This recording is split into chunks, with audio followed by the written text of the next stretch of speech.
If you're going to convince a 1,000-pound animal to do what you want it to do and not what it wants to do, you have to establish a relationship with the horse enough that you can understand what they're about to do next and understand how to motivate it to do what you want it to do. I enjoyed all kinds of stories about people like Daniel Boone and Davy Crockett, and I was very inspired by people who would go into a land where they had no experience or didn't know what to expect, and just to find out what was there. I went into biochemistry because I liked working at the bench. I liked doing things with my hands and finding out about life in a hands-on way. I got interested in this area of biosensors from the molecular side. There wasn't at that time a really good way of incorporating the molecules into the biosensor that would keep them functional.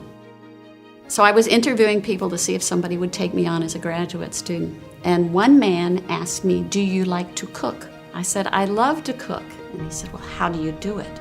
I said, "The first time I follow the recipe, and after that I get creative." Well, that was the right answer. Turns out he was a gourmet cook as well as a biochemist, and he took me on as his graduate student.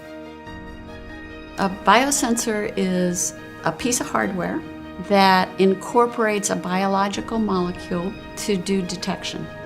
So the biological molecule can be an antibody or a piece of DNA or anything that can bind to a target that you're interested in. Does somebody in the military have to carry this in their backpack?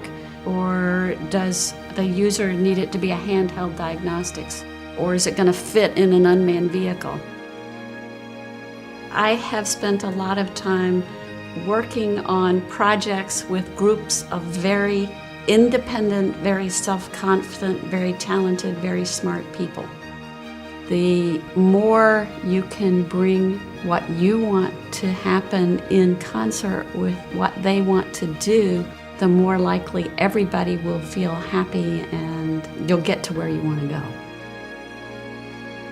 I see a big role for me as a motivator and a listener on several fronts, whether it's training a horse or leading a group, and how to accomplish the bottom line, how to say, I got it done.